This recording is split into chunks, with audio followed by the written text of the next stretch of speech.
Mister വീണ George എന്ന് പറയുന്ന പേര് ആറന്മുളയിൽ വോട്ടർമാർക്ക് പറഞ്ഞു കൊടുക്കേണ്ടതായിട്ടില്ല. മൂന്നാം തവണ മത്സരരംഗത്തേക്ക് ഇറങ്ങുകയാണ്. ആദ്യം ഒരു അല്പ അസൗകര്യം കാണും, പിന്നെ അത് ശീലമായിക്കോളും. അപ്പോൾ മണ്ഡലത്തിന്റെ പൾസ് അറിയാവുന്ന ഒരാളാണ്. എന്താണ് പ്രതീക്ഷ? അത് എത്ര അളവിൽ പൊട്ടുന്നോ, എങ്ങനെ പൊട്ടുന്നോ, എന്ത് സംഭവിക്കുന്നോ എനിക്കൊരു നിശ്ചയമില്ല. 10 വർഷക്കാലത്തിനിടയിൽ ഏറ്റവും അധികം രാഷ്ട്രീയമായിട്ട് വേട്ടയാടപ്പെട്ട ഒരു മന്ത്രി അത് വീണ ജോർജ് ആയിരുന്നു. അപ്പോൾ അഭിനയത്തിന് 2 തവണ ആന്ധ്ര ഗവൺമെന്റിന്റെ അവാർഡ് വെച്ച നടിയാ മുതലാളി അവർ ഈ രംഗത്ത് ഉറച്ചു നിന്നിരുന്നെങ്കിൽ ഇന്നത്തെ പല ഉർവശിമാര് എന്നേ ഔട്ടായേനെ. വ്യക്തിപരമായിട്ടുള്ള അധിക്ഷേപം അല്ലെങ്കിൽ അത്തരത്തിലുള്ള സൈബർ ആക്രമണങ്ങൾ അത് ഇനിയും മുമ്പോട്ടും ഉണ്ടാകുമെന്ന് ആ രീതിയിലുള്ള കാര്യങ്ങളാണ് വരുന്നത്. അപ്പോൾ ഏത് പട്ടിക്ക് ഒരു ദിവസം ഉണ്ടെന്നല്ല പറയാറ്, അതുപോലെ സാറിനുണ്ടാവും ഒരു ദിവസം.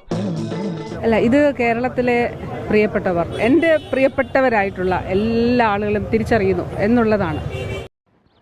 സത്യത്തിൽ നിനക്ക് നല്ല 2 തല്ലിന്റെ കുറവുണ്ട്. ആ 2 എണ്ണം തന്നാലെന്ന് പലപ്പോഴും എനിക്ക് തോന്നിയിട്ടുണ്ട്. ഈ വേട്ടയാടൽ എന്തിനു വേണ്ടിയിട്ടായിരുന്നു? എന്തിനു വേണ്ടിയിട്ടാണ് അത് ചെയ്തത്?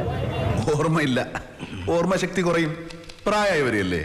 ICUലാണുള്ളത്. കഴുത്തിനാണ് പരിക്കേറ്റതെന്നാണ് അറിയുന്നത്. കഴുത്തിനും കൈക്കും പരിക്കേറ്റിട്ടുണ്ടെന്നാണ്. ചിരിച്ചോ ഇന്നലെ മുതലേ ചിരി നിർത്താൻ ഞാൻ പെട്ട പാടേ.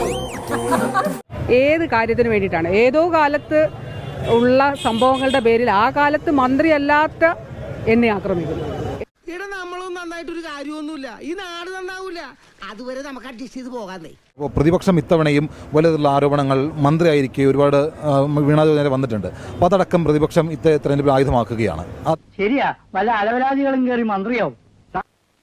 നമ്മുടെ കയ്യിലുള്ള ആയുധങ്ങളൊക്കെ തേച്ചു മിനുക്കാൻ സമയമായിരിക്കുന്നു. അത് തിരിച്ചടിയാകുമെന്ന് ഭയക്കുന്നുണ്ടോ? ഇപ്പൊ ചോദിച്ചില്ലേ വേട്ടയാടുകയാണെന്നോ, അത് ജനങ്ങൾക്ക് മനസ്സിലായി എന്നുള്ളതാണ്. ജീവിതം കിട്ടുന്ന പൊൻപുലരിക്ക് വേണ്ടിയാണ് ഈ ഞാൻ പ്രവർത്തിക്കുന്നത് തന്നെ. എന്തിനു വേണ്ടി? ഇപ്പൊ അടിസ്ഥാന സൗകര്യ വികസനം ഈ കാലഘട്ടത്തിൽ ഉണ്ടായിട്ടുള്ള പോലൊരു വികസനം ഉണ്ടായിട്ടുണ്ടോ ഏതെങ്കിലും കാലഘട്ടത്തിൽ? വായിൽ നാ ഉള്ളപ്പോഴാണോ എന്റെ പൊന്നു മറുപടിക്ക് പഞ്ഞം? അപ്പോഴത്തെ ഞാനും പോലെ എന്തെങ്കിലും പറഞ്ഞ് ഞങ്ങൾ നടി തപ്പണം.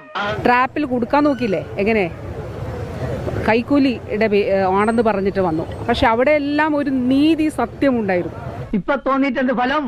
തോന്നുന്ന തോന്നിയ പോലെ ചെയ്യണം, അതാണ് പോളിടെക്നിക്. അതേടോ രാഷ്ട്രീയം.